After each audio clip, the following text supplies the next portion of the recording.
Hi, இன்னைக்கு நான் பார்க்க போறது மூலமா பகந்தரமா மலத்துவார கிழிவா. சார் என்ன சார் வித்தியாசமா சொல்றீங்க? ஆமாங்க, நம்ம ஆசன வாயில இந்த பைல்ஸ் ஏற்படும், சிலருக்கு ஃபிஷர் ஏற்படும், சிலருக்கு ஃபிஸ்டுலா ஏற்படும். அப்போ மூணுக்கும் என்ன ஒரே மாதிரி ஆசன வாயில வலி இருக்கு, மலம் போறது கஷ்டமா இருக்குன்ற மாதிரி ஒரே அறிகுறிகள் தான் சொல்லுவாங்க. மூன்றுக்குமான சிகிச்சைகள் வெவ்வேறு. ஃபர்ஸ்ட் நமக்கு மூலம்னா என்னன்றது தெரியணுமா வேண்டாமா?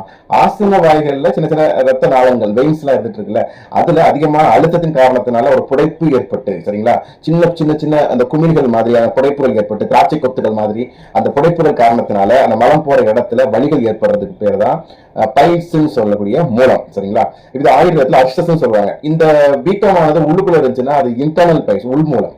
வெளியில இருந்துச்சுன்னா எக்ஸ்டர்னல் பைல்ஸ். ஆயுர்வேதத்துல 9 விதமான மூலங்கள் சொல்லப்பட்டிருக்கன, அதுக்கான சிகிச்சைகளும் சொல்லப்பட்டிருக்கின்றன.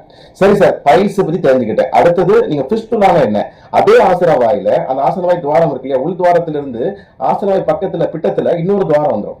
அப்ப இந்த துவாரத்துக்கு அந்த துவாரத்துக்கும் கனெக்ஷன் இருக்கும். ஒரு அப்நார்மலான ஒரு டனல், ஒரு சுரங்கம் மாதிரி, ஒரு டியூப் மாதிரி ஒரு புண்கள் ஏற்பட்டு அந்த துவாரத்தின் வழியாக அதிகமான அந்த சீல், அதிகமான துர்நாற்றங்கள், ஊரெல்லாம் ஏற்படுறதுக்கு பேர் தான் ஃபிஸ்டுலா சொல்லுகின்ற பகந்தரம். சரிங்களா, பௌத்திரம்னு சொல்லுவாங்க. அப்ப இதற்கான சிகிச்சை என்னன்றதை நம்ம பார்த்தாச்சு. அந்த ஒரு இன்ஃபெக்ஷனை குறைக்கக்கூடியது தான் முக்கியமான சிகிச்சையாக சொல்லப்பட்டிருக்கு. மூணு மலத்துவார கிழிவு, அதாவது ஃபிஷர்னு சொல்லுவாங்க.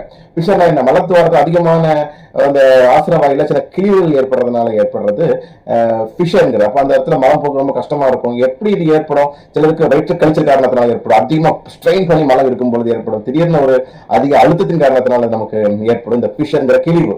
அப்ப மூலம் ஏற்படுறதுக்கான காரணம் என்ன? ப்ராப்பரான ஆகாரத்தை நல்லா ஜீரணம் செய்ய முடியாம மலச்சிக்கல் ஏற்படுறது.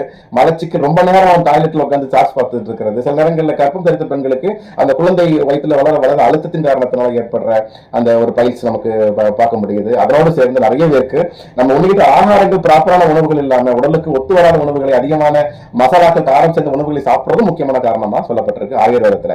இதற்கான மருத்துவமும் அற்புதமான தீர்வுகளும் நம்ம ஆயுர்வேதத்துல இருக்குது. அப்ப ஃபிஷர்னு சொல்லும் போது என்ன பார்த்தோம் நம்ம? அந்த இடத்துல ஒரு கிழிவு, அந்த இடத்துல கிழிவு இருக்கு, ஆட்டோமேட்டிக்கா அதிகமான ஒரு பிரஷர் மலம் போகலன்னு சொல்லும் போது அவசரமா இருக்கணும்ன்றதுக்காக ரொம்ப நேரம் அழுத்தம் கொடுக்கிறது. இந்தியன் டாய்லெட் பயன்படுத்தாம வெஸ்டர்ன் டாய்லெட் அதிகமா பயன்படுத்திட்டு இருக்கிறது. முக்கியமா நம்ம நேரம் கிட்ட நேரத்தில் நம்ம சாப்பிடுறது, இதெல்லாமே அடிப்படை காரணங்கள். அந்த காரணத்தை தவிர்க்கிறது ஃபர்ஸ்ட் தீர்வு. அதன் பிறகு நமக்கு இருக்கிற பிரச்சனை மூலமா பகந்தரமா, இல்லைன்னா அது அதுல ஒரு ஃபிஷர்னு சொல்ற கிழிவுகளா, இந்த 11 சைனஸான்றதெல்லாம் நம்ம தெரிஞ்சுக்கிட்டோம்னா அதை பற்றிய விவரங்களை ஒரு ஆயுர்வேத மருத்துவர்கிட்ட ஆலோசித்து தெரிந்து கொள்ளும் பொழுது மிகச்சிறந்த ஒரு சிகிச்சை. எடுத்ததுக்கெல்லாம் ஆபரேஷன் தான் பண்ணும், சர்ஜரி தான் பண்ணுன்ற அவசியம் இல்லை.